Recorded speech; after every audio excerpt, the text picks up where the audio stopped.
I'm Michael Smerconish in Philadelphia. A political war of words has erupted into a full-blown public feud.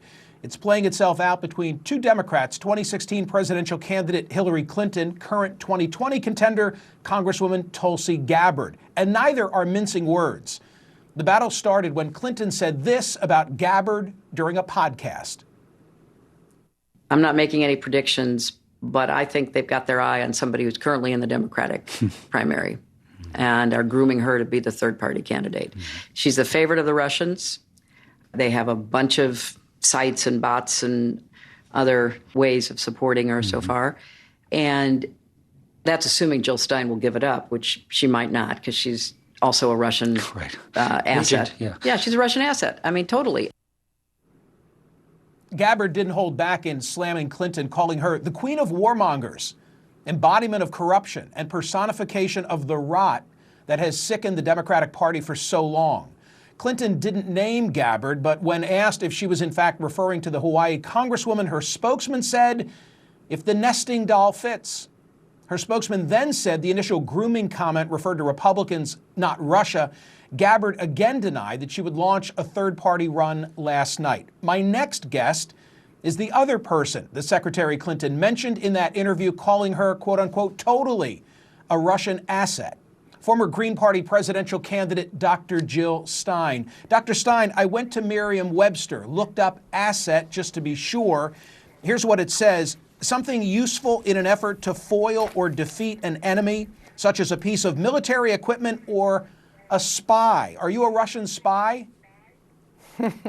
No, I am not a Russian spy. I think this is a completely unhinged conspiracy theory for which there is absolutely no basis in fact, not for myself and not for Tulsi Gabbard. I think it's really outrageous that Hillary Clinton is trying to promote this crazy idea. You know, you can't just slander people. You have to present some basis in fact. Tulsi has said that she is dedicated to running as a Democrat, and she has been for her whole life, so that's pretty believable. I am not running for office. Somehow Hillary Clinton didn't do her Google research, or she would know that I am not running. So it's preposterous to say if I will give it up. You know, this is just it's a wild and insulting theory, and I think it speaks to Hillary's need to try to explain, perhaps to herself, you know, why her campaign was not successful. People really wanted change and unfortunately believed Donald Trump's lies that he was going to bring change. We need a voting system, you know, in which people can actually vote for what they want. And if people are concerned that independent candidates and campaigns are Russian plots, there's a very simple solution. Ranked choice voting prevents any evil foreign asset or anyone from splitting the vote. It lets you rank your choices. You never have to worry about your vote being, quote, thrown away, or your vote not counting or spoiling the election. It doesn't happen under ranked choice voting. If your first choice loses, your vote is automatically reassigned to your second choice. It's a win-win. And, you know, that's the solution here. The solution is not to silence political dissent. You know, the basis of our democracy is supposed to be political dialogue and competition. We shouldn't be in the business of you know, throwing just terrible accusations and calling tyranny and traitor for people who are standing up for very important values that the American people badly need to hear about. You know, 70%.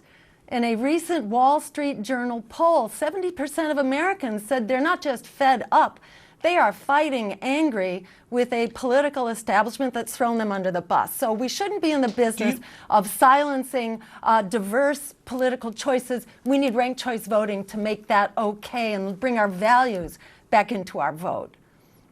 Do you think that she's trying to draw a nefarious inference from that photograph we've all seen so many times of a dinner that you attended at which President Putin was present? I think that General Flynn was somebody else who was at the table. Is that what's driving her as far as you know?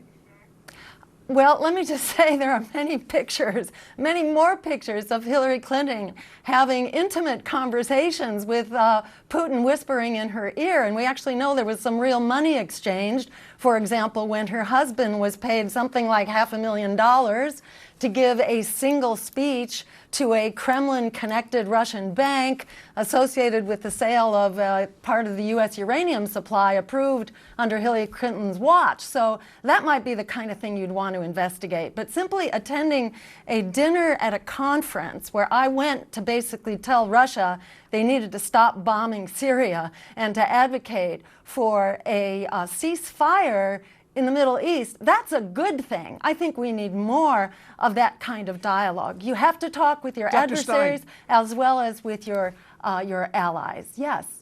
Do you think that her comments were designed to intimidate the emergence of any third-party candidate, whether it's Dr. Jill Stein, whether it's Congresswoman Gabbard, or someone else who right now might be planning on getting into the race?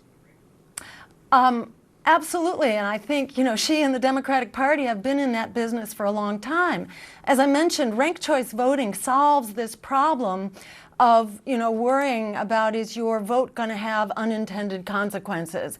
The state of Maine, the entire state has adopted ranked choice voting. It could be adopted in a heartbeat by legislatures across the country. It eliminates the hysteria about spoiled elections, and it really liberates people to be able to vote for what you want instead of against what you fear. We know from polls, most people who voted for Donald Trump were not voting for him. They were voting against what they saw as his only opponent. We need that change to our voting system, and we could have it now. Let me just add something to this, if I might. And I have a statistic drawn from the United States Elections Project, which I think is relevant. I want to put it on the screen. In the 2016 cycle, there it is, 42%, this is key, of eligible Americans did not vote. I don't know why the focus from Secretary Clinton and others, instead of training their sights on you or Gary Johnson and Bill Weld, isn't to say, wow, we need to get the 42% who didn't participate into the game, instead of concentrating on those who earnestly get into the arena. You get the final word. Exactly. That's why we need more choices and more voices.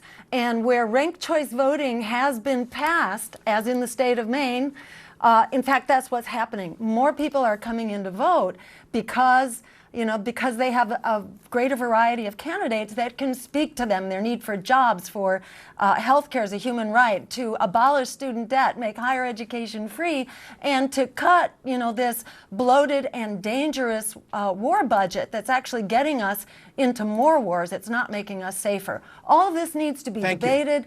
More people will be able to do that when we have more candidates. Thank you. Thank you, Dr. Stein. Thank you so much. What are your thoughts? Tweet me at Smerconish. I know there'll be great interest in what Dr. Jill Stein just had to say. Or go to my Facebook page. I will read some responses throughout the course of the program. This comes from Facebook. What do we have? Hillary must know something that we are not aware of, or she wouldn't say something like that. Donna, that's a glass half full analysis. Glass half empty is to say that there's some sore loser aspect to this, to single out. I listened to the entire David Plouffe podcast. I recommend that others do it as well. This was not an off-the-cuff statement. This was very deliberate. This is something that she wanted to say. Wait until you hear the survey question this week. Go to Smerconish.com and answer this right now. Was it fair for Hillary Clinton to say that Tulsi Gabbard is the, quote, favorite of the Russians and that Jill Stein is a Russian asset? Results at the end of the hour. I have no idea how this one's going to turn out. These are the results of the survey question at Smerconish.com. Was it fair for Hillary Clinton to say that Tulsi Gabbard is the favorite of the Russians and that Jill Stein is a Russian asset? Survey says 58% no, it was not fair. 42% say yes, it was.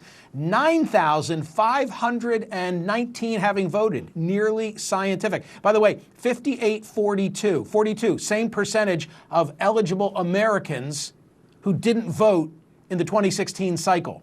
Just saying. Catherine, what do we have from social media this hour?